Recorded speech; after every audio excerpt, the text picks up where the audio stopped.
Welcome to The Lone Cure, the place where you will learn something you didn't know you needed, and maybe fill some of this life with books worth your thoughts. Today, we are deep diving into the great book Decisive by Chip and Dan Heath. Oh, it's a fantastic book. Really practical stuff in there. Absolutely. And if you like this summary we're about to give, please definitely consider reading the book itself. It is absolutely worth your time to wrestle with these ideas yourself. Totally agree. And hey, if you dig what we're doing here, like and subscribe to our channel for more content. Yeah, so Decisive, what always strikes me about it is, it doesn't just say, hey, we make bad decisions. We kind of know that. Right, we've all been there. But it really gets under the hood, shows you why. Like those moments, where you look back and think, what was I thinking? Definitely. This book sort of shines a light on those hidden traps. The Heaths, they pull from, decades of psychology research about how our brains work, the shortcuts, the biases that creep in. And they show why just, making a simple pros and cons list, it often doesn't cut it. Right. It feels like you need more firepower sometimes. Exactly. Like bringing a butter knife to a gunfight, as they sort of put it. They argue they're these core villains, that's their term, that systematically sabotage our choices. Villains, I like that. Makes it sound like something you can actually fight. It's the idea. And the brilliance of the book is it gives us practical strategies, tools to actually spot these villains and disarm them. It's not just theory. So it's actually applicable to, everyday life. Big decisions, small decisions. Everything from, maybe a career shift down to, maybe not what to eat for breakfast, but significant choices.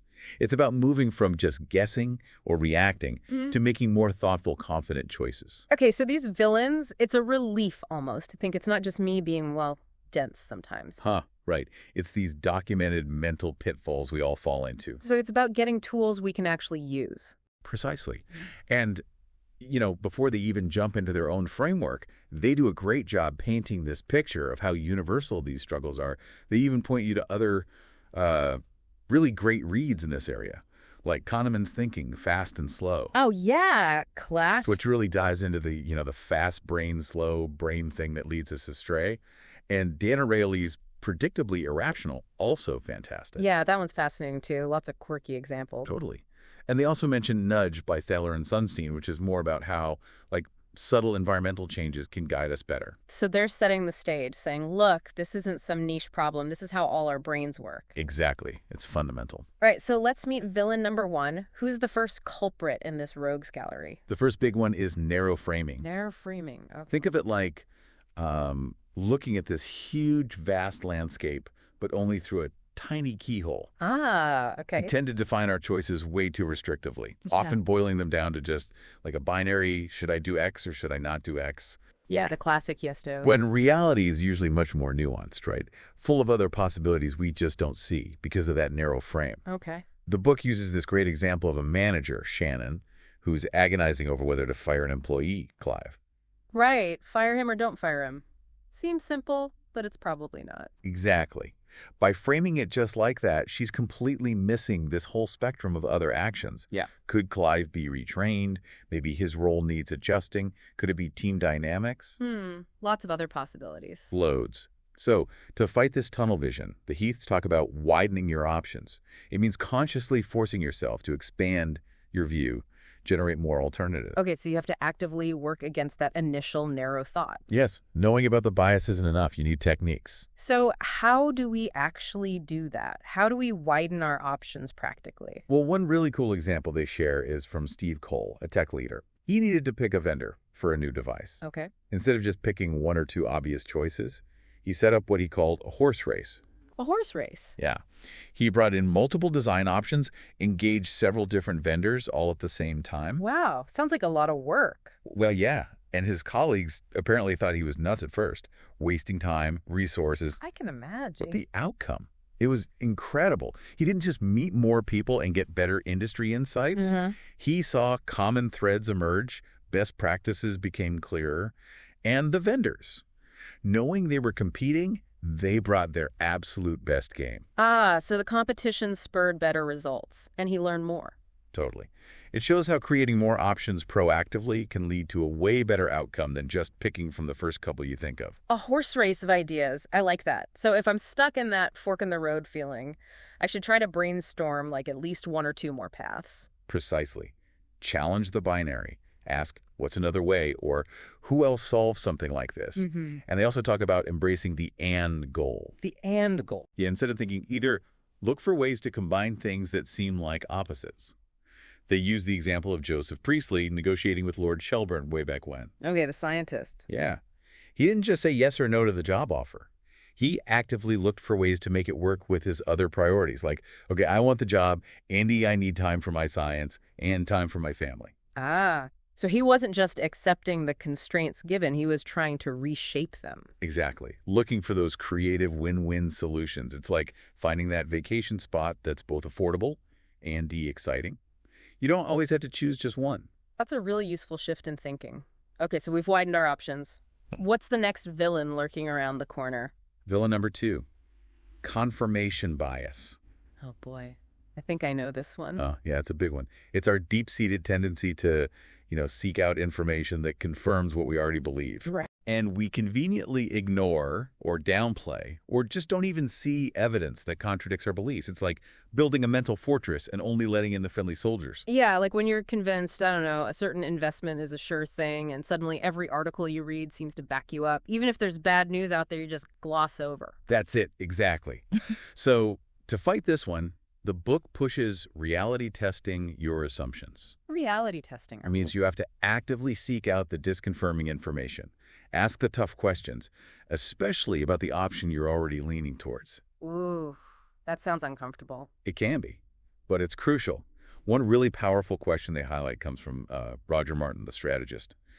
What would have to be true for this option to be the very best choice?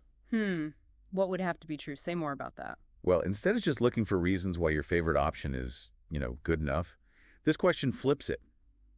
It forces you to rigorously examine the conditions required for it to be truly exceptional. Ah, I see. So you're looking at the underlying assumptions. Exactly. It makes you confront potential weaknesses, things that must hold true for this to be the right path. It's a way to battle that urge to just find confirming evidence. That really does put your reasoning under a microscope, like a forensic analysis. What about getting outside perspectives? The book mentions that too, right? Like getting out of your own head. Absolutely crucial. They mention Andy Grove at Intel, big decision about their memory chip business looming. Yeah. He famously asked his colleague, Gordon Moore, I think, if we got kicked out and the board brought in a new CEO, what do you think they would do? Wow, that's a way to detach. Isn't it? That hypothetical shift just cut through their own emotional baggage and history with the business. It let them see it objectively. So that's linked to what they call the outside view. Precisely. The outside view is about looking at broader data, statistics, what happened to others in similar situations, versus the inside view, which is just our own impressions, our gut feelings, our overly optimistic projections. And we tend to rely too much on the inside view. Way too much, even for huge decisions. They share this really powerful story of a patient, Brian, needing a bone marrow transplant. Oh, yeah. He didn't just ask his doctors, what do you think my chances are? Which is very inside view. He actively went looking for the base rates, the statistics on survival, success rates at different hospitals. That's the outside view. So he got the hard data, not just individual opinions. Right. It gave him a much more realistic picture. Okay, so when I'm making a big choice, like a career change or something, I need to look beyond my own feelings and find some actual data, some broader experiences. Exactly. And related to that is the value of disagreement. Constructive disagreement. Ah, yes. You mentioned seeking disconfirming information. Right. The book stresses creating environments where it's safe for people to push back, to challenge the status quo, to be the devil's advocate. If everyone just nods along with your brilliant idea, That should be a red flag. it should be a moment for heightened scrutiny, not comfort. They even tell this story about Paul Skomaker deliberately trying to prove his own consulting firm wrong about certain assumptions. Trying to make a mistake on purpose? Sort of. It sounds weird, but it's a powerful way to stress test your thinking. Another strategy is just consider the opposite. Actively argue against your gut feeling. Why might this be a bad idea? Okay, so seek out opposing views, look at the data, even argue against yourself. Phew, What's the next emotional hurdle? Well, that leads right into villain number 3, short-term emotion. Ah, the heat of the moment decision. Exactly. Our immediate feelings, excitement, anger, fear, frustration, Yeah. they can totally hijack the process. We make rash purchases when we're down, send that furious email. We've all done it and usually regretted it. So how do we stop those fleeting feelings from derailing us? The key strategy is attaining distance before deciding. Getting some space. Yeah, creating space, creating time between the emotional trigger and the actual decision. Let your more rational brain catch up. Makes sense. And they offer a really practical tool, the 10-10-10 framework. 10-10-10. Yeah, ask yourself, how will I feel about this decision in 10 minutes? Then, how about in 10 months? And finally, what's the impact likely to be in 10 years? Ooh, I like that. Forces you to zoom out. It really does. It helps deflate the power of that immediate feeling. That initial surge of, say, anger or excitement rarely looks the same when you project it out even a few months, let alone a decade. Yeah, that's a great perspective check. They share a story about Kim Ramirez, who got this super exciting job offer, pure elation at first, but she consciously let that initial buzz fade before really evaluating if the role fit her, core career goals, her long-term plans. Smart. Let the glitter settle. Exactly. Another really simple but effective question they suggest is, what would I tell my best friend to do in this situation? Taking yourself out of it again. Yeah, that little act of emotional detachment, thinking from the perspective of advising someone you care about, often gets right to what's truly important. So the goal isn't to be emotionless, right? Just to not be ruled by the wrong emotion. Precisely. It's about honoring the emotions that align with your core priorities, Yeah. your fundamental values, not just the fleeting ones. And speaking of core priorities, the book connects difficult decisions to those, doesn't it? Like when our values clash. Absolutely. They argue that the really agonizing decisions often stem from a conflict between our core priorities, our long-term goals, values, aspirations. Okay. They tell this great story about Matt DeRigo, founder of Artes, that organization helping kids. Yeah. He was really struggling with this tension. Served the local kids he knew versus his bigger ambition for national impact. Seems like an either. A common dilemma for nonprofits, I imagine. Totally. But then he had this realization. There was no natural barrier to doing both. He could actually scale his local success to have that broader reach, finding that ND again. Connecting back to the earlier idea. Exactly. It helped him align his actions with all his deeper priorities. So the takeaway for us is, take time to actually identify your core priorities. They act like a compass when those tough choices come up. Right. Get clear on your true north so the short-term emotional weather doesn't blow you completely off course. Okay? Makes perfect sense. What's the final villain? The fourth villain, and maybe the sneakiest, is overconfidence. Ah, yes. Thinking we know more than we do about the future. Exactly. We humans are just naturally wired to be a bit too optimistic about how things will unfold. We overestimate our abilities or control. Think about every project plan ever made. Guilty as charged. The graveyard of overly optimistic timelines and budgets is vast. So how do we fight our own inflated sense of certainty? The strategy here is preparing to be wrong. Okay. Embracing humility. Kind of. It involves actively considering a whole range of possible outcomes, not just the one you expect or hope for. Think about the absolute worst-case scenario, but also think about unexpectedly good outcomes, and then plan for them. Plan for the extremes. Yeah, they call it bookending the future. Consider the full spectrum. They use an example of an investor, Penstock, who analyzes the potential bookends, the best and worst possibilities for any investment. It gives a much clearer picture of risk and reward. Okay, so instead of just planning for plan A, I need a plan B for if things go south, and maybe even a plan C for if things go unexpectedly well. Precisely. For the downside, it's about having safeguards, contingencies. For the upside, it's about being ready to capitalize if success exceeds expectations. Like that story about Minnetonka, the soft soap people. Oh, yeah. What did they do? They were worried that if soft soap took off, competitors would copy it fast. So before launching, they bought up literally the entire world's supply of the little plastic pumps needed for the bottles for the next year or two. Whoa, that's preparing for upside success. Right. Bold move based on preparing to be wrong. Or in this case, unexpectedly right. Okay, so bookending the future. What else helps fight overconfidence? Another key concept is setting tripwires. Tripwires, like an alarm system. Exactly. Predefined signals or thresholds that, if crossed, trigger a pause, a reevaluation, maybe even a reversal of your decision.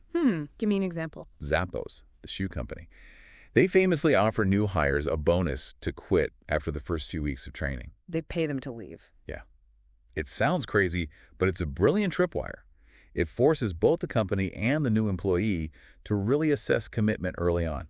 If someone takes the money, it signals the fit wasn't right. Better to know now. Wow, that is a powerful tripwire. Forces a moment of truth. Totally. And tripwires are especially important for gradual changes, things that creep up on you, like the Kodak story. Ah, digital photography. They invented it but missed the boat. Largely, yeah. They didn't have effective tripwires to signal, hey, this digital thing is getting serious, we need to shift strategy now, even though the change was happening over years. So you need signals for slow burns, too, not just sudden crises. Exactly. They even point to rapid response teams in hospitals. Specific vital signs hitting certain thresholds. That's a tripwire that automatically triggers an escalation of care. No debate needed in the moment. Got it. Pre-decide what signals will make you stop and rethink. Precisely. And one last related point the book makes is about trusting the process, especially in groups. The process itself matters. Hugely.